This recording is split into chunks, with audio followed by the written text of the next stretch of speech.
itu adalah suatu kefasikan yang sebenar-benarnya kefasikan. Al-An'am ayat 121. Menyembelih binatang atas nama selain Allah kefasikan dan hukumnya nggak sah dan jatuh padanya larangan mengkonsumsi binatang yang disembelih atas nama selain Allah.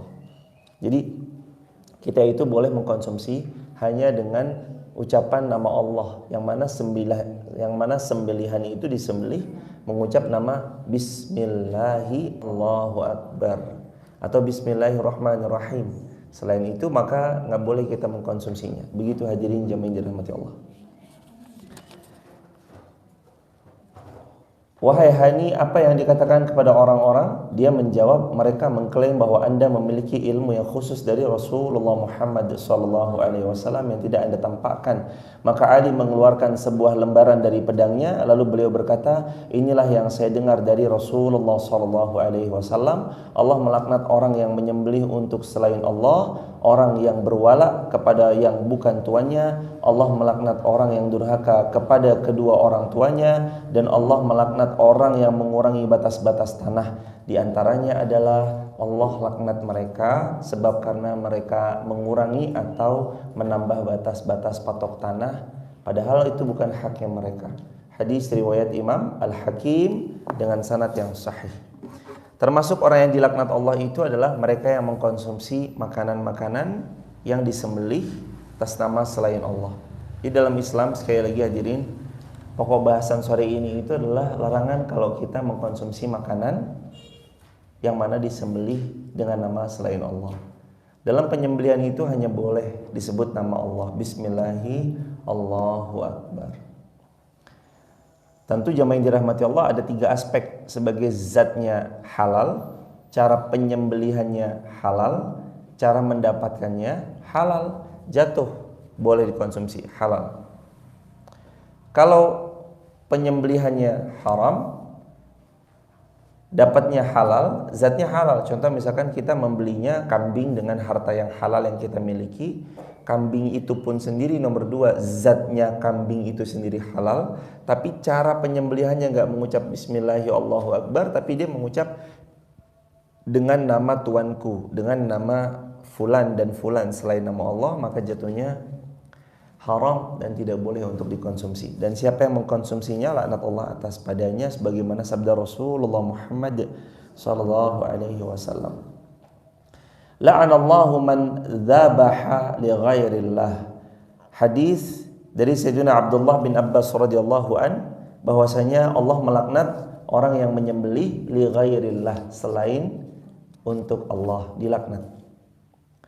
Dosa besar yang ke-56, mohon maaf kita lanjut juga jemaah. Dosa besar yang ke-56, 154, mengubah patok-patok tanah. Mengubah patok-patok tanah. Dari Sayyidina Ali bin Abi Thalib dari Nabi Muhammad sallallahu alaihi wasallam, Amr bin Abi Amir meriwayatkan dari Ikrimah. Ikrimah ini putranya Abu Jahal. Dari Abdullah bin Abbas radhiyallahu anhu majma'in, beliau berkata, Rasulullah Muhammad sallallahu alaihi wasallam bersabda, la'anallahu man dzabaha li ghairillah, la'anallahu man ghayyara takhumal ard, la'anallahu man kamahal a'ma 'anis sabil, la'anallahu man sabba atau la'anallahu man sabba walidayhi, la'anallahu man 'amila 'amala qaumi Lut. Ada 5 laknat Allah atas 5 pihak. Yang pertama, Allah melaknat orang yang menyembelih selain menyebut nama Allah. Yang kedua, Allah melaknat orang yang merubah patok-patok tanah. Yang ketiga, orang yang menyesatkan orang yang buta anis sabil, dari jalan. Yang keempat, man sabba walidayhi, orang yang mencela kedua orang tuanya. Yang kelima, amila amalan qaumi Lut, yang mengamalkan satu perbuatannya kaum Lut. 5 pihak ini dapat laknatnya Allah semuanya. Yang menyembelih bukan atas nama Allah, yang mengubah patok-patok tanah, yang menyesatkan orang yang buta dari jalan, lalu kemudian yang mencela kedua orang tuanya atau yang dia memaki kedua orang tuanya. Yang kelima, amala qaumi Lut, mereka melakukan perbuatan kaum Nabi Lut. Hadirin jamaah yang dirahmati Allah, pada zaman Rasulullah SAW itu ada seseorang pernah kedapatan orang buta mau buang hajat. Ini orang buta mau buang hajat, minta ditunjukkan. Wahai fulan, kemana aku harus buang hajat? Oh, kamu buang hajat ya? Sini. Digandeng tangannya, dibawa ke dekat tempat pengimaman Rasulullah SAW. Lalu orang ini jahil bilang, ini di sini nih tempat buang hajat. Ini kalau kamu buang hajat di sini nih, itu tempat pengimamannya Rasulullah SAW.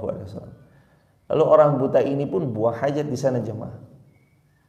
Orang-orang lalu terus kemudian bilang, kamu kok buang hajat di situ? Emangnya ini apa? Orang jawab, itu tempatnya Rasulullah SAW dan itu tempat pengimamannya Rasulullah, itu dalam masjid. Ya Allah, saya nggak tahu karena mata saya buta dan saya tadi disuruh orang. Akhirnya ditunjukin mana yang benar jamaah yang dirahmati Allah. Dicari orang itu siapa nih yang jahil nih. Ternyata ini sahabat Rasulullah SAW namanya Nuaiman, yang sukanya jahil ngerjain orang. Disuruh beristighfar, suruh bertobat pada Allah Subhanahu Wa Taala. Jadi pernah kejadian hal kayak gitu. Ini tentu saja ya jemaah, dilaknat Allah Subhanahu Wa Taala kalau kita menyesatkan orang yang buta dari jalan. Apalagi kalau sampai mereka ingin buang hajat bukan ditaruh di toilet tapi malah ditaruh di masjid. Tapi ala kulli hal jemaah yang dirahmati Allah, selama orang ini bertobat sebelum wafatnya, Allah akan terima tobat-tobatnya. Selama orang ini tobat sebelum wafat, Allah akan ampuni dosa-dosanya, asalkan bertobat sebelum wafat. Terus juga di antara yang dilaknat adalah mengubah patok-patok tanah. Penting buat jemaah ketika membeli sesuatu, atau dalam hal ini adalah tanah, atau dalam hal ini adalah rumah, diperiksa kembali dan diukur kembali kesesuaian antara hitam di atas putih yang ada kita miliki dengan ukuran tanah yang sedang kita bangun. Karena takut-takut kita melengkapi tanahnya orang lain, ngelonco kalau dalam bahasa Jawanya. Tentu nggak boleh, dan benar-benar nggak boleh hadirin. Boleh kita hadirin jamaah yang dirahmati Allah untuk memakai sesuai dengan tanah yang kita miliki. Kalau tanahnya yang kelebihannya, maka tanyakan kepada sang pemilik, penjual maksudnya. Ini tanah kelebihannya bagaimana? Maksudnya dia bilang kepada kita 200, ternyata hitam di atas putih 300. 100 meter kelebihan ini gimana? Oh ya itu maksudnya salah, saya ucap 200, sebenarnya 300. Ya udah itu semua yang mau saya jual. Ya udah sah jadi punya Anda 300. Tapi kalau dia menjual 200, Anda menerimanya 300, 100-nya dipertanyakan. Lebih baik kita agak sedikit hati-hati di sini jemaah, daripada kita ngelengkapin tanahnya orang. Yang kata Nabi, siapa yang dia mengambil tanahnya orang lain, kelak di akhirat dikalung 7 lapis bumi jemaah per 1 jengkal tanah. Jadi siapa yang mengambil sejengkal tanah miliknya orang lain, maka per 1 jengkal di akhirat akan dikalungkan 7 lapis bumi, kata Rasulullah SAW. Itu kalau 1 jengkal. Nah kalau yang dilengkap 1 meter kali berapa panjangnya? Kalau panjangnya 20 meter, tinggal dihitung aja. Makanya harus hati-hati banget jemaah. Konsentrasi penuh ya jemaah. Kalau pas lagi bangun tuh konsentrasi penuh. Bilang sama tukangnya, jangan manut tukang. Anda bilang ke tukang yang manut Anda, jangan Anda yang manut tukang. Bu, ini kan secara asbesnya itu tuh 6 meter ya bu. Jadi kalau tanahnya ibu ini kan 520 ya. Ini kurang 80 cm, nanti motong bu, dadak motong. Gimana kalau dibablasin aja jadi 6 meter? Enggak pak, enggak. Ini hitam di atas putih 520 ya 520. Enggak usah ditambah-tambahin, enggak usah dikurang-kurangin. Kenapa enggak dikurang-kurangin? Karena kalau kita kurangin takutnya dia ngelonco punya kita. Kalau kita nambah-nambahin dia jelas kita zalim sama dia. Kita ngurang-ngurangin takutnya dia yang zalim sama kita. Maka lebih baiknya pas. Jangan kita yang manut tukang, dalam hal ini kepastian. Kalau dalam estetika ya tukang lebih berhak, bukan lebih berhak juga, tukang lebih berpengalaman dalam hal ini. Tapi dalam perihal tentang kepastian tanah mana yang milik kita, tukang harus ikut sama kita. Lebih enak lagi diukur BPN, akan ada patok. Ini ada patoknya ya, nih ada patoknya. Nanti kita sesuaikan sama patok yang kita miliki tersebut. Itu lebih aman. Lebih aman gitu hadirin. Berikutnya, di antara yang dilaknat Allah adalah mereka yang mencela kedua orang tuanya. Minal kabairi syatmur rajuli walidayhi yashubbu abar rajuli fayashubbu abahu wa yasubbu ummahu wa yasubbu ummah. Kata Nabi SAW, minal kabair syatmur rajuli walidayhi. Seseorang itu menghina orang lain. Yasubbu abar rajuli fayasubbu abah wa yasubbu ummah fayasubbu ummah. Ada orang lain mencela dia, dia mencela orang tuanya orang lain, lalu orang lain itu mencela orang tuanya. Wa yasubbu abar rajuli fayasubbu abah wa yasubbu ummah fayasubbu ummah. Dan dia mencela ibunya orang dan orang itu mencela ibunya. Dan ini termasuk yang dilaknat Allah, mencela kedua orang tuanya. Bobo nama orang tua. Tidak diperkenankan dalam Islam mencela kedua orang tua.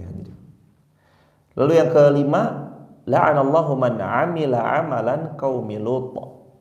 Dan Allah melaknat, jelas-jelas dilaknat Allah Subhanahu wa taala mereka-mereka yang melakukan amalan kaum Lut.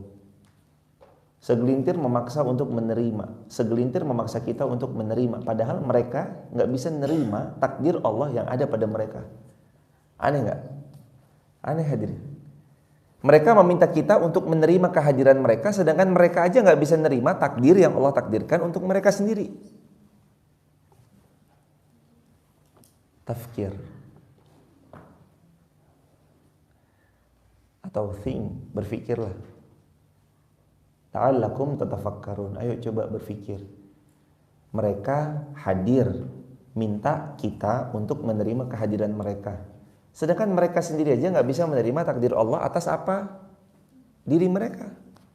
Yang laki-laki nggak bisa menerima takdirnya sebagai laki-laki, akhirnya switch. Yang perempuan nggak bisa menerima takdir sebagai perempuan, akhirnya switch. Lah mereka aja nggak bisa menerima takdir mereka sendiri, ya kenapa mereka meminta kita untuk menerima kehadiran mereka? Ini zaman sudah tiba, di mana zaman ini adalah zaman-zaman semua terbolak-balik. Wala'iyadzubillahi min dzalik. Semoga Allah hindarkan dari amalan kaum Lut. Dan hadirin jamaah dirahmati Allah, Allah berfirman dalam Al-Qur'an, bertakwalah kalian kepada Allah dari musibah alladzina, yang menimpa bukan hanya kepada orang-orang yang berbuat maksiat saja secara khassah, kekhususan, tapi kalau datang musibah Allah pada suatu wilayah, semua yang tinggal di wilayah itu bisa kena. Makanya hal yang paling minim yang bisa dilakukan seseorang yang melihat amalan kaum Lut, di antaranya adalah ingkari dengan hati. Kata Nabi bersabda, "Man ra'a minkum munkaran falyughayyir bi yadihi, fa illam yastati' fa bi lisanihi, fa illam yastati' fa bi qalbihi, wa dzalika adhaful iman." Barang siapa yang melihat kemungkaran jelas-jelas, rubah dengan tangannya, rubah dengan powernya, rubah dengan kekuasaannya. Tanda tangannya kalau memang merubah, rubah dengan tanda tangan yang kita bisa. Fa illam yastati', kalau nggak bisa, fa bilisan, maka rubahlah dengan lisan. Bertausiahlah, ceramahlah, sampaikan aja kebaikan. Fa illam yastati', kalau nggak bisa juga, fa biqalbi, ubah dengan hati, ingkari maksudnya. Wa dzalik adhaful iman, itu selemah-lemahnya iman. Jadi hadirin jamaah yang dimuliakan Allah Subhanahu wa taala, tidak ada opsi diam dalam kaum muslimin itu ketika melihat kemungkaran tuh nggak ada. Jadi kita ketika melihat kemungkaran tuh nggak ada opsi diam. Kalau nggak bisa maka diamlah, nggak usah ngapa-ngapain tuh nggak ada. Paling minimal ngapain kata Nabi? Ingkari dengan hati. Itu yang paling minimal tuh, ingkari dengan hati. Jadi nggak ada opsi diam ya jemaah. Dia harus mengingkari walau dengan hati. Dan belajarlah mengingkari hal tersebut. Man amila amala qaumi Lut, kepada mereka-mereka yang mengamalkan amal-amal kaumnya Nabi. Nauzubillahi min dzalik. Agak sudah terang benderang, maksudnya agak sudah berani menampakkan secara terang-terangan nih. Man amila amalan qaumi Lut, mereka-mereka yang beramal dengan amalan itu tuh udah mulai menampakkan. Bahkan Di antara mereka yang dilebihkan hartanya itu enggak nanggung-nanggung mengkampanyekan amala qaumi Lut kepada banyak pihak. Mereka tuh mengkampanyekan hal tersebut. Dan hadirin, kita terus diam aja gitu. Sosial media kita dikampanyekan dengan hal yang kayak gitu, terus kita diam aja? Enggak dong, tentu aja enggak. Kalau bisa gantian jemaah. Kita mengkampanyekan kaum muslimin, event-event kaum muslimin, tausiah, ceramah, lagi dakwah. Ada satu hal kebaikan yang bisa kita luaskan, ya luasin aja hadirin. Ada orang posting sedekahnya, ya posting aja sedekahnya. Ria, siapa yang bilang nggak boleh sedekah terang-terangan diposting? Itu boleh. Allah yang berfirman dalam Al-Quran Al-Baqarah 271, 274, di antara kalimat Allah, in tubdus sadaqah fa ni'mahi. Kalau kamu sedekah terang-terangan, kamu posting, kamu tampakkan, maka itu boleh. Daripada dosa-dosa itu diterang-terangkan atau dosa-dosa itu diposting lalu dipertontonkan lalu dicontoh sama generasi mudanya, kenapa nggak yang baik aja yang dicontoh, yang diposting? Dan itu boleh dalam Al-Quran. Jelas-jelas Allah berfirman, in tubdus sadaqah, kalau kamu tampakkan sedekahmu, bahasa sosmednya kalau kamu posting, kamu unggah, kamu upload sedekah-sedekahmu, fa ni'mahi, maka itu baik. Bukan cuma boleh, itu baik. Fa ni'mahi, itu baik. Terus kalau anak generasi muda kita nggak menonton tayangan-tayangan yang baik, mereka mau nonton apa? Mau menonton mereka-mereka yang dengan bangganya amala qaumi Lut. Mau nonton perbuatan-perbuatan yang amala qaumi Lut. Atau mereka disuguhkan dengan hal-hal yang kayak gitu. Mereka dilumrahkan dengan hal kayak gitu. Sudah datang masanya hadirin jami'in dirahmati Allah. Sekarang kita kayak biasa aja mendengar satu kalimat di headline berita, seseorang menyiapkan 140 juta rupiah untuk membeli kostum seekor anjing untuk memenuhi hasrat dirinya menjadi hewan seperti seekor anjing. Kalau sekarang kita kayaknya biasa aja, itu fantasi dia kali pengen jadi binatang, ya udah. Tapi kalau kita flashback, kita tarik kepada 40 tahun lalu, kalau berita itu tersiar, kira-kira orang bakal nerima secara lumrah nggak? Enggak. Hari-hari ini ngeliat, si fulan menikah tuh, tapi dia hamil duluan, atau MBA, married by accident. Dia hamil duluan baru kemudian nikah. Rasa-rasanya telinga kita kayak udah, oh iya emang udah banyak sih yang kayak gitu. Tapi kalau itu terjadi 40 tahun lalu, wah orang bisa, kok gitu ya. Nah bahayanya nih, man amila amala qaumi Lut, itu dilumrahin. Kampanyenya, logo-logonya, bahkan stiker-stikernya. Di beragam platform itu udah ada stiker-stiker man amila amala qaumi Lut itu tuh. Stiker-stikernya udah ada. Biasanya kalau kami ngedit di CapCut. Buka aja aplikasi CapCut, ada stiker, di situ ada opsi khusus amila amala qaumi Lut. Ada stikernya man amila amala qaumi Lut itu. Spesial gitu. Stikernya banyaknya bukan main, dan itu kalau mereka mengkampanyekan tempel stiker itu, memaklumatkan ada brand. Kalau bahasa marketingnya tuh mereka membangun brand awareness. Membuat orang tuh akhirnya udahlah, ini loh dilumrahin aja. Oh jadi tahu terus dan merasa lumrah begitu aja. Gak bisa hadirin.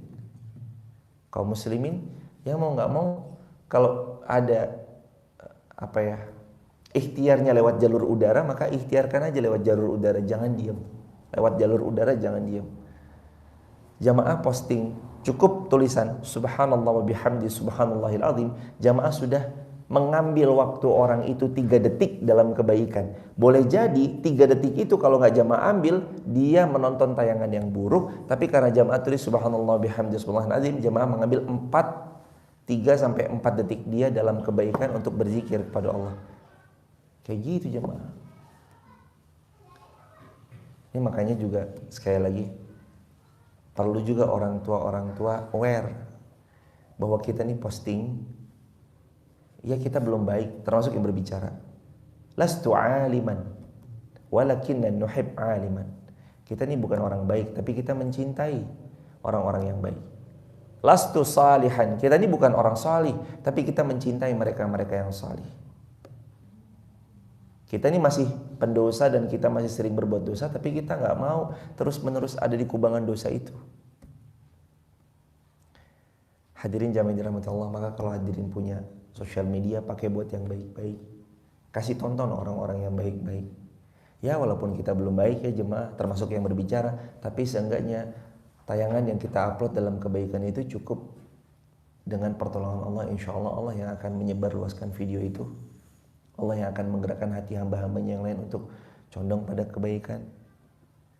Karena sekarang kita bukan lagi ada di zaman dimana diam-diam aja gitu, enggak. Tapi kita lagi ada di zaman dimana orang habis waktunya di depan sosial media, maka pakai sosial media dengan hal yang sebaik-baiknya. Untuk mengkampanyekan kebaikan, menghantar hidayah, mengantar kebaikan, mengantar hidayah. Tidak untuk malah sebaliknya. Dan jangan dikampanyekan hal-hal yang berbau dengan hal amala qaum Lut, itu jangan dikampanyekan. Kalau mereka saja tidak bisa menerima takdir Allah atas hidup mereka, kenapa mereka meminta kita untuk menerima kehadiran mereka? Dan dalam Islam cuma ada dua, immar rijal awin nisa. Kalau nggak laki-laki ya maka perempuan. Nggak ada mabaina-baina, nggak ada yang tengah-tengah gitu, nggak ada. Kalau nggak laki-laki, ya perempuan. Nggak ada yang di tengah-tengah. Dan laki-laki pasangannya adalah perempuan. Perempuan pasangannya adalah laki-laki. Jangan malah dilumrahkan nih yang laki-laki dengan, ya begitulah jemaah yang dirahmati Allah. Banyak-banyak mohon pertolongan kepada Allah, semoga Allah Subhanahu wa taala menjaga keluarga kita dari amal-amal kaum-kaum tersebut. Dan harus aware ya jemaah. Kalau jemaah tahu ada sahabat dekat jemaah. Sahabat dekat nih terus kemudian lagi mau menikah dengan seorang yang diindikasikan dan sudah tersiar kabar itu orang yang dekat dengan amala qaumi Lut, maka langsung aja diinfokan. Jangan sampai kasihan dia jadi korban. Jadi korban, dia dinikahin tapi ternyata si suaminya gombreng gitu. Ya, diingetin aja. Karena itu kasihan mental sang perempuan tersebut. Kalau emang udah ada info-info, jangan deh. Ini laki-laki ini kayaknya hombreng gitu. Ya udah. Dikasih tahu. Selebihnya serahkan sama Allah Subhanahu wa taala. Dan anak-anak kita pun juga waspadai juga jemaah dalam pergaulan. Dilihat siapa teman-temannya. Karena Nabi pernah bersabda, al-mar'u ala dini khalili. Seseorang itu nanti karakternya itu mirip-mirip sama teman-teman dekatnya. Teman dekatnya circle orang-orang baik, kemungkinan dia itu orang-orang baik. Karena orang-orang baik itu sukanya, nyambungnya, sefrekuensi sama orang-orang baik. Dia nggak sefrekuensi kalau nggak yang sefrekuensi dengannya. Maka coba lihat circle-nya juga. Cari circle yang baik. Itu penting juga tuh jemaah. Wala'anallahu man waqa'a ala bahimah. Yang tengah-tengah halaman 154. Dan Allah melaknat man, siapa orang waqa'a ala bahimah, yang menggauli binatang. Atau dia digauli sama binatang. Na'udzubillah, summa na'udzubillah min dzalik. Haram dalam Islam menggauli binatang. Dan tidak boleh dalam Islam tentang hal tersebut. Bukan hanya nggak boleh, tapi dilaknat. Laknat itu maknanya dicabutnya keberkahan, dicabutnya rahmat Allah, dilaknat dia dengan laknat yang sangat-sangat parah karena sebab apa yang dilakukan. Dan ini termasuk hal-hal yang hari-hari ini tuh kayaknya dunia ini saking itunya ya jemaah, sudah tua, hampir semua yang dilaknat-laknat tadi itu sudah mulai kelihatan nih. Man amila amala qaumi Lut waqa'a ala bahima, yang dia menggauli binatang, lalu terus kemudian yang mengubah patok-patok tanah, Lalu terus kemudian yang dzabaha li ghairillah, menyembelih selain nama Allah. Ini kayaknya udah mulai nampak-nampak. Maka banyak-banyaklah jamaah menjaga diri dan keluarga dari siksa api neraka tersebut, sebagaimana Allah berfirman, qu anfusakum wa ahlikum nara. Barakallahu fikum. Semoga Allah memudahkan segala urusan. Next jemaah. Ada yang mau ditanyakan sebelum ini?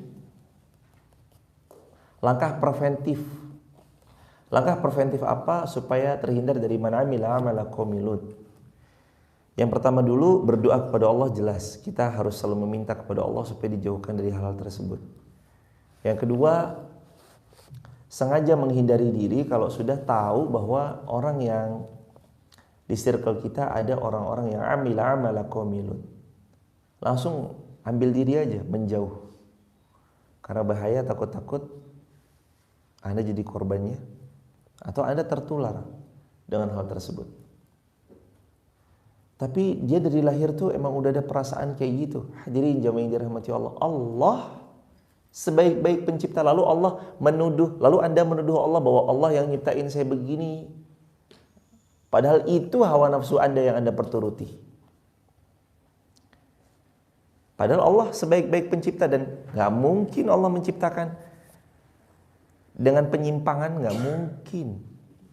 Allah sebaik-baik pencipta. Adapun yang menyimpang, wala talumanna illa nafsah, kata Nabi, penyimpangan itu jangan kamu salahkan illa nafsah, kecuali dirimu sendiri yang mengikuti hawa nafsu.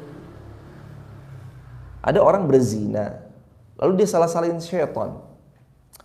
Gara-gara syaitan nih. Lah, dianya sendiri dingin-dingin, malam-malam, hujan-hujanan, berdua. Neduhnya di dalam hotel. Hotelnya sekamar berdua. Lah terus yang disalahin? Setan. La talumanna illa nafsah. Kata Nabi, jangan kamu salahin kecuali diri sendiri. Terus ada orang amila amala qaumi Lut, meminta kita untuk menerima mereka yang amila amala qaumi Lut. Lalu terus kemudian mereka meminta kita melumrahi mereka. Nah, mereka yang sendiri aja memperturutkan hawa nafsu mereka. Mereka yang sendiri belum bisa menerima diri mereka sendiri sesuai dengan apa yang Allah fitrahkan kepada mereka. Karena memang Nabi bersabda, sesungguhnya setiap anak itu yuladu ala fitrah. Setiap anak itu dilahirkan sesuai dengan keadaan suci dalam fitrahnya. Yang laki-laki ya fitrahnya laki-laki, yang perempuan fitrahnya perempuan. Nanti hawa nafsunya itu yang nyetir mereka. Lah sore gini enaknya ngapain jemaah? Enaknya tidur, santai, kumpul keluarga. Tapi kenapa jamaah hadir ke majelis ilmu? Karena ada hawa nafsu yang jamaah lawan. Lah hawa nafsu kalau diperturutkan, innan nafsala ammaratun bisu illa ma rahima rabbi. Yunus ayat 58. Hawa nafsu itu kalau kamu terus perturutkan, la ammaratun bisu, pasti akan membuat kamu terus melakukan perbuatan yang buruk.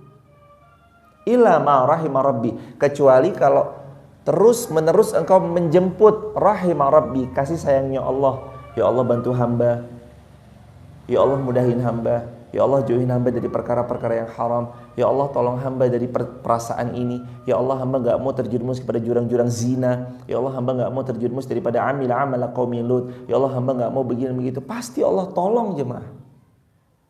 Lah kalau udah memperturutkan perasaan hawa nafsu, susah jemaah. Karena yang dituhankan bukan Allah, tapi yang dituhankan adalah hawa nafsunya.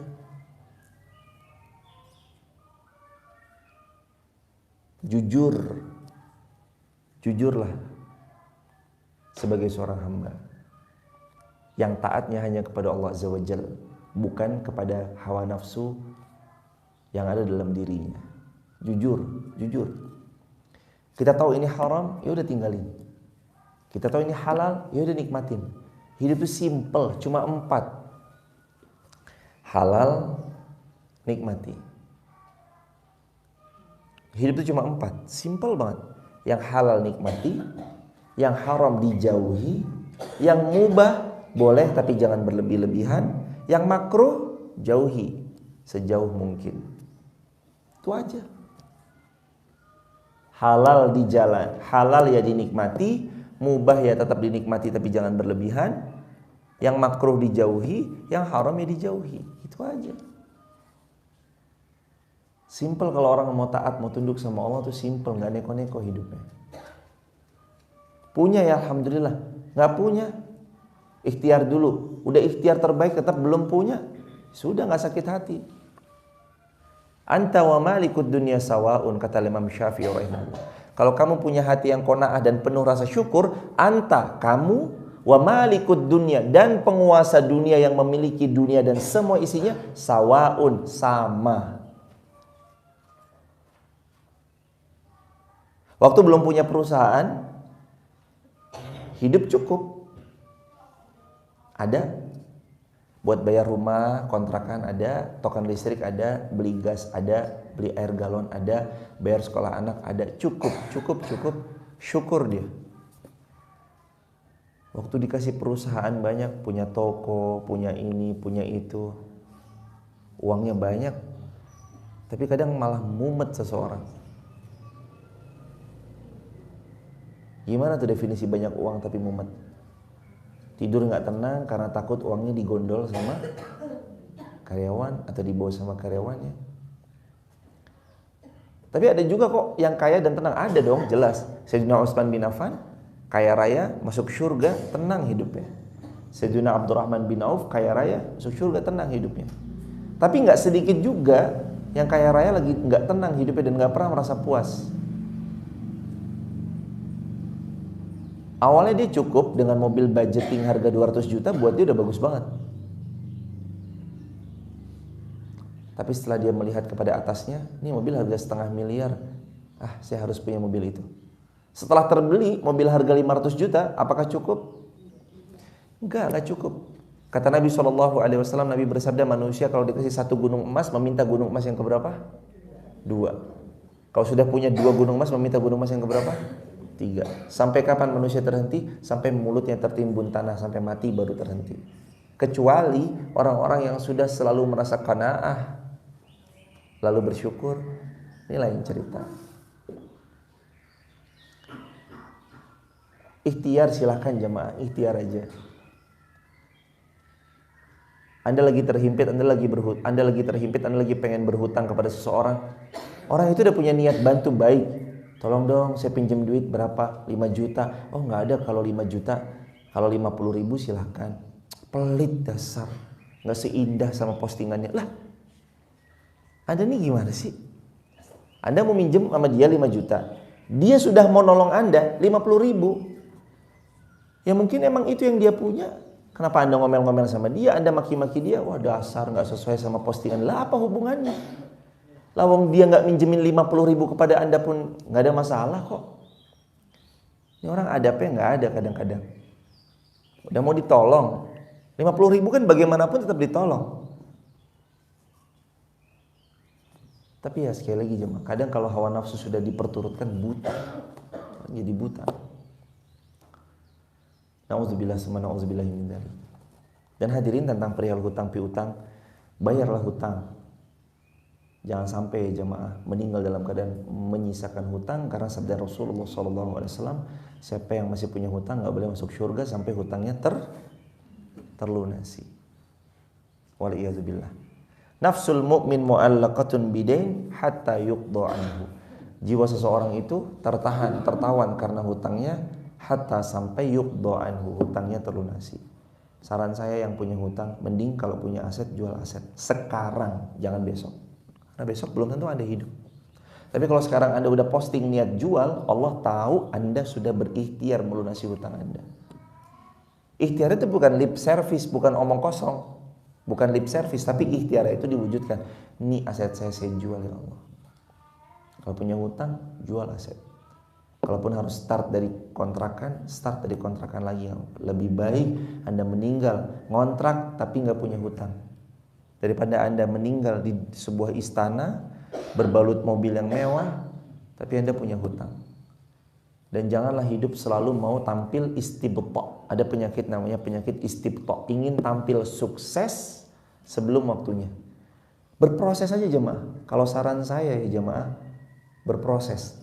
Kalau ngeliat orang posting capaiannya, Alhamdulillah guys, hari ini baru beli mobil baru buat Ayang Beb, suamiku tercinta. Dia posting capaian-capaiannya. Jangan didengkikan, jangan diirikan, tapi bilang dalam hati, Bismillah ya Allah, setelah ini giliran saya. Ucap aja gitu. Dan kalau ada orang udah dengan pencapaiannya yang luar biasa, jangan cuma lihat seperti pencapaiannya, tapi lihat kerja kerasnya. Lihat dari tahun berapa dia memulai karirnya. Jangan lihat pencapaiannya hari ini, lihat bagaimana dia dulu berproses, berdarah-darahnya kayak apa dulu. Kalau sekarang dia dapatkan itu semua, itu karena proses panjangnya dia, yang kadang tidak terlihat oleh kita. Apalagi anak-anak zaman sekarang kan maunya instan kadang ya. Lupa berproses, maunya instan. Makanya sampai ada kalimat the strawberry generation. Di luar tampak keras, begitu dihimpit jebret, belenyek langsung. Bukan itu ya hadirin. Kalau orang-orang beriman tuh ditempa dengan mental, bukan hanya dengan modal, tapi ditempa dengan mental. Mentalnya diperkuat. Jangan selalu mau tampil terlihat sukses secara instan, karena nggak ada yang instan. Yang ada ntar malah ketipu jemaah. Ayo invest bu, invest. Ternyata ketipu, nauzubillah. Banyak orang ingin kaya raya instan. Returnnya berapa? 10%. Berarti saya taruh bulan ini 100 juta, saya dapat 10 juta dong. Iya. Wah, tergiur, ingin kaya cara cepat. Kita tahu kok gimana cara uang berputar, kita tahu kok. Jujur-jujuran aja, ayo fair-fairan. Kita tahu kok cara uang berputar, kita tahu. Dan gak ada 10 orang terkaya di Indonesia adalah pemenang lotre, itu gak ada. 10 orang terkaya di Indonesia itu tidak ada pemenang lotre. Gak ada yang dari judi hasilnya, gak ada yang dari gambling, itu gak ada. Dan kita tahu gimana uang datang, gimana uang pergi, kita tahu jemaah. Lalu Anda tergiur dengan iming-iming, ayo udah invest aja ke robot ini, tenang aja ntar returningnya bla bla bla bla bla bla. Habis 2 miliar kesedot masuk ke sana. Jangan. Udah berproses aja jemaah. Adapun kita belum secepat mereka-mereka yang dalam capaian-capaian mereka, udah santai aja. Berproses aja. Ntar kalau udah sampai pada titiknya Allah sampaikan kok. Dan itu lebih membuat mental siap. Belum siap punya mobil, maksain diri, hasilnya penjut kepalanya, puyeng mikirin cicilannya, puyeng mikirin bensinnya, belum siap dia, pajaknya, puyeng jemaah. Ini bulan apa jemaah? Masya Allah. Iya kan? Biasanya naik motor Honda Beat 200.000 sebulan. Begitu punya mobil 2 juta untuk bensinnya doang. Bingung dia. Kalau gak siap mentalnya bingung. Kayak jangan sampai kena penyakit istibto. Istibto itu maunya tampil sukses, maunya tasnya tas yang branded. Lebih baik tas Anda mungkin tidak branded, tapi dalamnya banyak. Kan lebih baik punya tas harganya 300.000, di dalamnya ada 3 juta, daripada tasnya 3 juta, dalamnya 300.000. Loh, mending mana? Ya mending gitulah.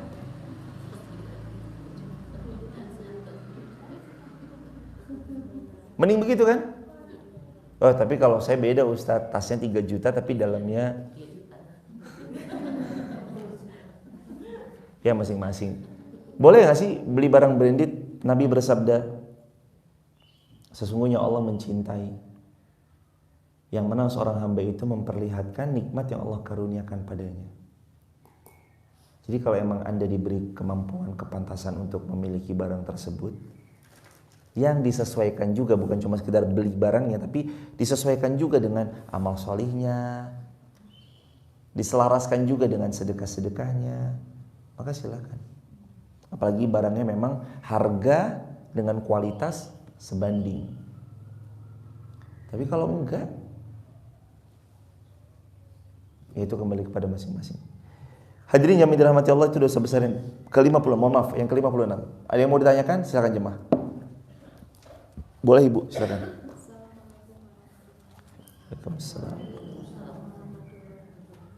Saya mau menanyakan masalah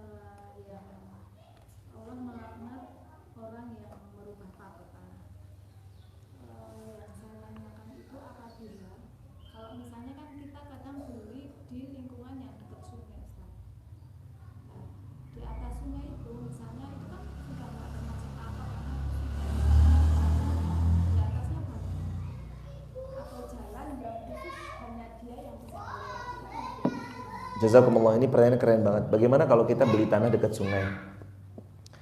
Lalu atas sungai itu kita bangun jembatan agar kita bisa melewatinya. Itu bagaimana?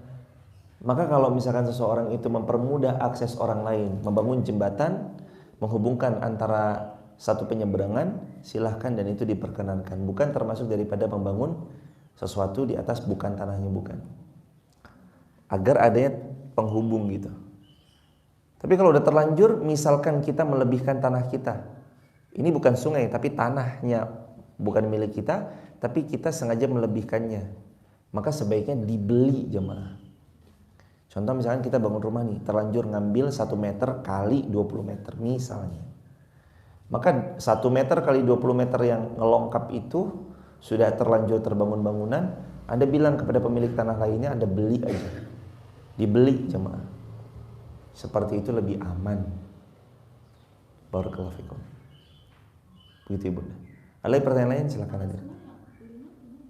Kalau sungai enggak beli, kan enggak beli. Oh kalau bangunan. Oh kalau bangun rumah di atas sungai. Ya kepada pemerintah sebagai pemerintah setempat sebagai pemilik wilayah. Karena nanti once kapan pemerintah setempat itu meminta dihancurkan, ya dia harus siap dihancurkan bangunannya. Karena secara aturan undang-undang pun kan sungai nggak boleh dibangun di atasnya kan, satu bangunan. Begitu hadirin. Jadi itu izin kepada, kalau di kita ya BPN ya hadirin, bisa bilang ke BPN atau kemana Ibu? Nggak boleh, tetap aja nggak boleh. Mau izin pun ya tetap aja nggak boleh. Barakallahu fikum. Semoga terjawab. Yang lain ada hadirin? Silakan Ibu. Kalau kita itu misalnya beli ayam di pasar itu untuk penyembelihannya, karena kalau misalnya ayam itu perusahaan besar, penyembelihannya mungkin kan dalam jumlah banyak. Sikap kita bagaimana? Perusahaan besar menyembelih ayam dalam jumlah banyak, sikap kita harus bagaimana? Saat menekan tombol Bismillah, set untuk 1000 ayam sah. Sekali tombol Bismillahirrahmanirrahim, set ayamnya 1000 ekor, sah. Itu sah. Lalu yang jadi pertanyaan, kalau kita nggak tahu nih cara penyembelihannya, ada 3. 1, carilah pedagang yang amanah. Cari pedagang yang amanah. Di pasar induk Wonosobo banyak kok pedagang yang amanah, yang muslim, yang jujur, ayam yang berkualitas. Yang kedua, lihat hasil sembelihannya. Kalau cuma cuplik kecil tuh, kayak ditusuk, kecil banget lubangnya, itu hati-hati jemaah. Karena ayam hidup tuh biasanya begitu diseret dia membuka, ada otot yang menarik gitu, lehernya jadi lebar gitu. Harus diperhatikan juga. Terus yang ketiga, pelajari juga ciri-ciri ayam tiren dengan ayam yang fresh. Karena takut-takut ayam tiren yang dijual kan bahaya juga. Begitu hadirin. Jadi dipelajari juga untuk ibu-ibu terutama soalan ayam nih, perihal ayam. Karena konsumsian kita kan hari ini juga mayoritas telur, ayam gitu-gitu kan. Hati-hati ya jemaah, dicari. Ya kalau udah ketemu, sebenarnya sih kalau udah ketemu penjual yang amanah udah sih aman sih. Kalau penjual yang amanah pasti juga dia memperhatikan kualitas barang dagangan yang dia jual. Begitu hadirin. Ada lagi silakan hadirin. Silakan Ibu. Masalah utang. Misalkan suami kita meninggal gitu. Terus hari terakhir itu beberapa hari sebelumnya itu ada dia menagih ke seseorang gitu. Terus itu ada beberapa yang ditagih. Terus sikap kita itu gimana? Semoga Allah memuliakan ibu sekeluarga besar dan seluruh kaum muslimin di mana pun berada. Bapak sebelum meninggal nagih ke orang atau bapak ditagih? Nagih. Berarti posisinya kita menghutangi orang lain. Suami kita menghutangi orang lain dan beliau meninggal, maka tugas kita wajib menagih pada beliau. Nagih itu sebenarnya tanda sayang, jemaah. Nagih hutang itu tanda sayang. Teman-teman di caps lock tulis kolom komentar ya. Nagih hutang itu tanda sayang. Karena sayangnya kita sama dia, kita nggak mau di akhirat dia binasa dan celaka, makanya kita tagih di dunia. Saking sayangnya harus kita tagih. Jangan sampai dibiarin, didiamin aja. Terus kalau misalkan kita bisa menagih, terus sekali ya oh iya nanti saya bayar gitu, terus Tagih lagi, ditagih lagi, nanti lagi, nomor WA-nya sudah diblokir. Itu bagaimana urusan dia sama Allah. Dan orang yang demikian, kata Nabi, siapa yang punya hutang tidak niat membayar hutangnya, maka dia akan diwafatkan dan dibangkitkan dalam keadaan pencuri. Besok dibangkitkan di barisan para pencuri. Dan akan ada bendera besar, si fulan pengkhianat atas si fulan, kepada orang yang tidak dia bayar hutangnya. Nauzubillah. Soal hutang, nauzubillah. Udah kalau bisa jangan di jemaah.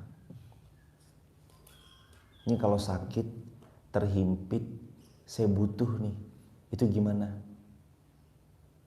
Satu sisi Anda benar-benar harus berikhtiar agar sembuh.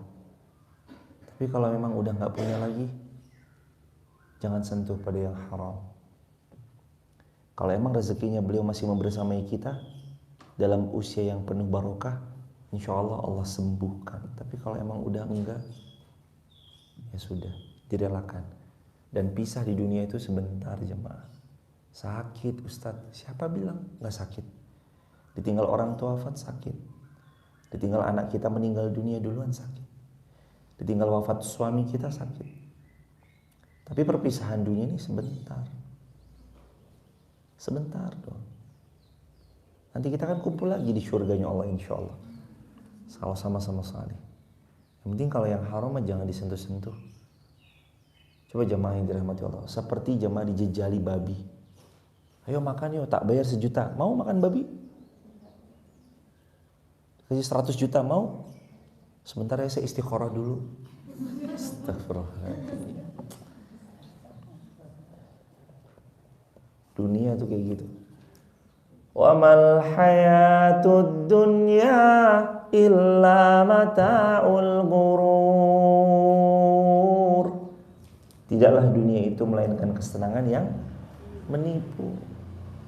Kelihatannya aja kayak manis, padahal tipuan. Anda senang aja tuh, gak apa-apa lah makan babi dikit, kan yang penting dapat 100 juta. Kan 100 juta ntar buat sedekah, buat ini, buat itu.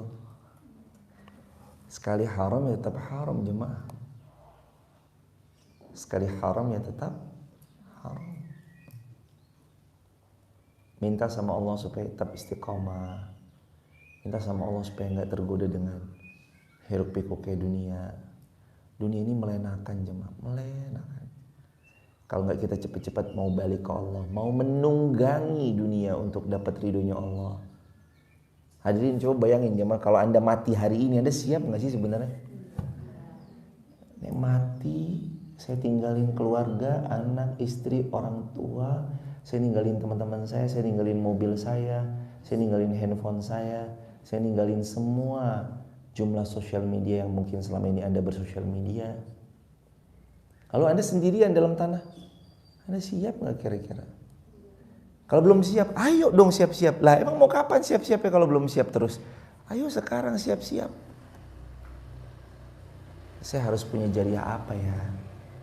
Ini besok saya mati kan amalannya terputus kecuali 3. Sedekah jariah, ilmu manfaat, anak soleh yang mendoakan. Anak saya siap mendoakan gak? Aduh kayaknya anak saya jauh dari agama. Ya sekolahin di sekolah-sekolah agama. Aduh kayaknya sedekah jariah saya belum punya. Ayo sekarang sedekah jariah, mumpung masih hidup. Ntar kalau Anda udah mati, Anda gak bisa sedekah lagi. Sedekah jariah itu ya sekarang aja mau masih hidup. Sedekah jariah bismillah. Ada semen yang sudah tertempel. Semen itu besok bersaksi di hadapan Allah. Ada split, batu koral, ada batako, ada bata hebel, ada segala macam. Itu nanti bersaksi di hari kiamat. Ilmun yantafa'u bih, dan postingan yang bermanfaat. Ilmu yang manfaat yang Anda unggah, Anda upload, itu nanti jadi jariah. WA story Anda tuh Anda layangkan ke udara kan, bismillah ya Allahu Akbar, ya Allah saya mau update status, ridhoilah ya Allah status ini, bismillah. Klik. Saat dia mengudara, kita nggak pernah bisa menjangkau kemana video itu akan pergi. Wallah jemaah nggak bisa. Tiba-tiba video itu di screenshot orang, fotonya di screenshot orang, foto itu disebarin lagi, kayak apa jariahnya tuh? Ya nggak? Makanya saat terunggah ke udara tuh kita nggak pernah bisa mengakses nih sampai mana nih. Saking Allah berikan kemudahan kita untuk beramal salih, maka pakai jemaah. Jangan sampai nggak dipakai. Ingat, hutang harus dibayar. Jangan meninggal sebelum lunas hutang. Begitu ya jemaah. Dan jangan memaksakan diri untuk memiliki sesuatu kalau memang dengan hutang. Beli apa-apa cash. Sebenarnya gampang, bukan berarti menggampangkan, enggak sama sekali, tapi memang nyatanya begitu. Sekali lagi bukan menggampangkan, tapi memang nyatanya begitu. Ana inda dhanni 'abdi bi. Aku, Allah berfirman, aku sesuai prasangka hambaku kepadaku. Aku sesuai prasangka hambaku kepadaku. Tergantung gimana kita berprasangka. Tergantung gimana kita berdoa dan yakin sama doanya. Mantep gak sama doanya? Apakah dia masih ragu-ragu sama yang didoakan? Ataukah dia masih penuh dengan kebimbangan dengan yang didoakan? Kayaknya mah gak mungkin lah. Berdoa tuh gak boleh gitu jemaah. Harus yakin. Berdoa tuh harus yakin. Yakin sama apa yang dia doakan. Jemaah yang dirahmati Allah, ada seorang pernah berdoa begini. Ya Allah, berangkatkan yang menonton tayangan ini, baik di TikTok, YouTube maupun Instagram, berangkatkan ke rumahmu haji furoda semua ya Allah. Haji tanpa. Dia minta apa?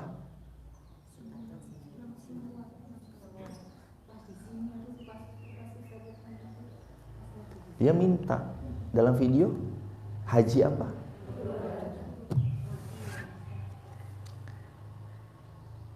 Aduh, jemaah, Allah tuh baik. Allah tuh ngabulin sesuai yang diminta. Cuman mohon maaf, kadang kitanya tuh meragukan Allah jemaah. Bukannya apa-apa jemaah. Gak punya kami uang sebanyak itu, 500 miliar untuk furoda tuh kami gak punya jemaah. Kami gak punya. Kami gak punya hadirin. Apa sih modalnya? Modal yakin sama Allah. Modal begini. Kenapa sih kadang-kala kita tuh meragukan doa kita sendiri? Kadang tuh kita tuh ngece Allah, menghina Allah dengan kayaknya gak mungkin deh. Kenapa? Padahal kita minta sama Allah kan, ana inda dhanni 'abdi bi. Allah sesuai prasangka hambanya. Kenapa gak tinggal minta aja sama Allah?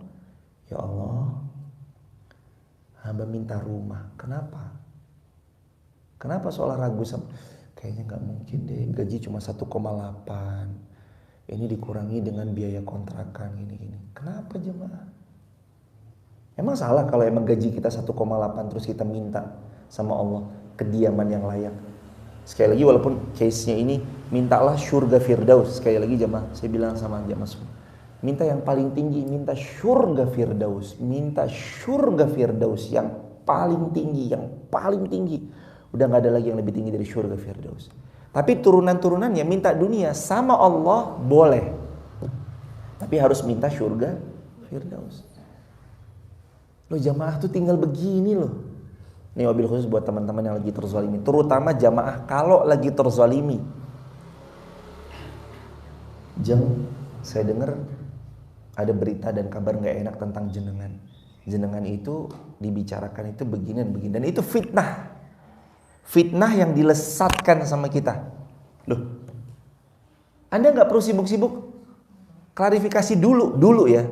Jangan klarifikasi dulu. Tapi detik pertama Anda terzalimi, angkat tangan. Itu pasti dikabul sama Allah jemaah. Ya Allah, Engkau tahu bahwa berita itu tidak benar. Dan Engkau tahu sekarang posisi hamba sedang menjadi hamba yang terzalimi sebab lisan hambamu yang lain. Ya Allah, mudahkan kami masuk surga Firdaus, tenangkan hidup kami dunia akhirat, bahagiakan kami dunia akhirat, dan sebagai bonusnya berangkatkan kami umrah sekeluarga. Ya Allah, berangkatkan kami ini sekeluarga. Loh, meminta kepada Allah itu segampang mengangkat tangan ke langit. ATM jamaah itu tuh bukan yang kartu plastik segini, tuh bukan. ATM jamaah tuh tangan jamaah, tinggal begini. Allah ngomong doang. Kadang susah kalau kita berbicara sama yang kadang sukanya meremehkan Allah, ya susah jemaah. Yang emang kita sama Allah tuh yang dibutuhkan tuh cuma yakin. Kalau kamu minta sama Allah itu, Allah ngasih lebih baik yang dari dipinta. Agak susah jemaah, kecuali benar-benar ngerasain dengan penuh keyakinan. Harus yakin ya jemaah. Ingat ya, jangan mau istibto, jangan mau terlihat cepat, berproses. Kalau emang harus naik Honda Beat, jabani naik Honda Beat dulu. Nanti agak naik lagi kalau emang punya armada mungil, sederhana, yang penting gelinding, nikmatin dulu. Ntar Allah kasih lebih lagi, nikmatin. Udah tuh, jangan mau buru-buru. Yang penting begini tangannya sama Allah, begini terus. Ya Allah, ya Allah, ya Allah. Berharap sama Allah pasti bahagia. Berharap pada manusia pasti kecewa. Kita kira rumahnya yang mermeran itu bakal bantu. Ternyata cerita omong kosong. Gak seru jamaah. Cerita tentang pencapaian-pencapaian kalau gak bantu, kalau gak membagi itu gak seru jamaah. Anda cerita pencapaian, wah kontrakan saya 100 pintu, usaha saya 80 cabang, karyawan saya sekian ribu karyawan. Gak menarik cerita itu. Kalau Anda tidak memberi kepada yang diceritakan, gak menarik cerita itu. Cuma mau memamerkan kayak gitu tuh gak menarik sama sekali. Makanya jangan berharap kepada manusia, udah biasa aja. Kita main, wah marmeran rumahnya seperti istana apa segala, ya udah biasa aja, silaturahmi aja. Main, iya silaturahmi. Jangan berharap sama manusia, udah putusin aja jemaah. Sekalipun, nih catat jemaah, Anda kerja, ini kayaknya ada bau-bau saya mau diberangkatin umrah, jangan kecewa pasti. Saya kerja nih kayaknya mau diberangkatin umrah nih dari tempat kerja saya, jangan, saya saranin dari sekarang, tutup. Cukup sama Allah aja. Ya Allah, kalau memang hamba dipanggil berangkat umrah tahun ini, hamba berangkat ya Allah. Kalau emang belum tahun ini, pasti Engkau tahu yang terbaik. Dah gitu aja. Mau lewat tempat kerja Anda, mau lewat tempat Anda ngabdi, atau lewat manapun jalurnya, itu kembalikan aja sama Allah Subhanahu wa taala. Intinya jemaah, belajar dosa-dosa besar ini untuk menghindari diri kita dari dosa besar. Dan berikutnya, melatih keyakinan kita sama Allah bahwa kalau saya ninggalin dosa besar, pasti Allah datengin kebaikan kok buat saya. Dan jamaah, kalaulah Anda hari ini digaji belum sesuai dengan kerja keras Anda, pegang ini baik-baik. Dan ini yang dari dulu saya pegang. Jangan pernah menurunkan standar kerja Anda. Anda digaji 200.000 sebulan. 200.000, it's totally benar-benar 200.000 gajinya sebulan. Jangan pernah menurunkan, gue cuma digaji, saya cuma digaji 200.000, terus dia jadi malas-malasan bekerja. Jangan. Totalitaslah dalam bekerja. Karena Allah tahu, Allah mantau. Ini hambaku nih gak pantas digaji 200.000. Sebenarnya dia pantasnya digaji 20 juta karena sesuai dengan kerja kerasnya. Yang menggenapkan 19.800.000-nya Allah yang datangkan lewat jalur yang lain. Ingat terus jemaah. Mungkin kita digaji gak sesuai dengan kerja keras kita. Anda mungkin gaji cuma 700.000, padahal Anda seorang guru yang mengajari adab, akhlak, Al-Quran. Kok gaji saya cuma 700.000? Tapi all out aja, keluarin aja yang terbaik. Anak-anak siap. Hari ini gini, all out aja. Nanti kalau memang Anda pantas digaji dengan nominal yang lebih dari 700.000 yang seharusnya Anda dapatkan, yang sudah setiap bulan Anda dapatkan itu, yang seharusnya Anda dapatkan lebih, misalkan yang menggenapkan pasti Allah. Caranya gimana? Suka-suka Allah. Allah datangkan lewat jalur-jalur yang lain. Kemarin ada jamaah haji furoda bareng saya, pengusaha di Nganjuk. Semoga Allah memuliakan beliau. Berdua, jamaah TikTok, jamaah Instagram, sering bareng-bareng ngaji bareng kita. Beliau cerita, dulunya guru honorer, gaji di bawah 1 juta. Allah izinkan berbisnis baju koko muslim, muslimah, gamis-gamis, jilbab-jilbab dan segala macam. Orang ini ngambil margin sedikit, tapi karena ngambil margin sedikit, kuantitas orang jadi tahu. Marginnya sedikit, orang tahu, oh kesana aja ke Pak Fulan dan Ibu Fulana, murah. Akhirnya banyak orderan. Seragam 230 pieces majelis taklim A, seragam. Akhirnya mengepakkan luas. Dengan pertolongan Allah, nabung. Dan baik sangkanya sama Allah, saya tanya, Mas sudah daftar haji reguler? Enggak Ustaz. Nah kenapa? Karena saya yakin Allah memberangkatkan saya tanpa antri. Yakin sama Allah. Setelah dia berbisnis, bisnisnya sudah mulai membesar, kayaknya sekolahnya ini udah gak mampu lagi untuk dipegang, dia pamit sama kepala sekolah. Fokus untuk berdagang, dan Allah mudahkan jalannya dalam perniagaan. Allahu Akbar. Ya gak apa-apa jemaah, dinikmatin aja dulu. Proses ya jemaah. Jangan maunya instan, tapi berproseslah dengan sebaik-baik proses. Subhanakallahumma bihamdika asyhadu an la ilaha illa anta astaghfiruka wa atubu ilaik. Rabbana atina fid dunya hasanah wa fil akhirati hasanah wa qina adzabannar. Alhamdulillahirabbil alamin. Salam keluarga di rumah. Buat teman-teman yang mau bergabung di grup WhatsApp kajian kami, ada video pendek dakwah kami yang bisa di story WA. Teman-teman bisa tap link di bio ya, sebut nama, asal kota, asal negara. Semoga Allah menjadikan itu sebagai amal jariah buat kita bersama-sama. Dan ini hari Jumat, sebentar lagi maghrib nanti hari Jumat. Besoknya Sabtu, besoknya Ahad. Di hari Ahad, insya Allah kita kedatangan tamu Ustadz Salim Afillah dan Ustadz Ridho Febri. Beliau akan mengisi Ahad pagi jam 7 sampai selesai di Masjid Muhammad Al-Fatih Wonolelo Wonosobo. Ahad pagi besok, tanggal 6 Agustus. Ustadz Salim Afillah bersama Ustadz Ridho Febri dan saya juga insya Allah sebagai moderator. Jamaah silakan ajak keluarga ya, karena ini terbuka untuk umum, ikhwan akhwat. Dan bagi jamaah yang mau ikut memfasilitasi tersebarnya ilmu, jamaah bisa hubungi Mas Rizky atau saya untuk menyupport acara besok. Atau jamaah yang juga mau bangun masjid, bangun sekolah dan segala macamnya, silahkan jamaah. Dan terbuka dengan sangat, kalau jamaah ada yang mau memasukkan inden untuk tahun ajaran 2024-2025, sudah terdaftar 2 peserta inden untuk tahun ajaran depan di Sekolah Hafiz Quran Masjid Muhammad Al-Fatih. Sudah ada 2 anak yang inden untuk tahun ajaran depan. Ada ruang-ruang kelas yang sedang dibangun, mohon doakan ya jamaah, semoga jadi jariah buat kita bareng-bareng. Makasih banyak jamaah atas semuanya, ibu makasih banyak atas jariah-jariahnya. Semua semen-semennya sudah tertempel, granit-granitnya sudah terpasang. Ini lantai 2-nya akan jadi sebelum Desember insya Allah. Terima kasih banyak jamaah. Assalamualaikum warahmatullahi wabarakatuh.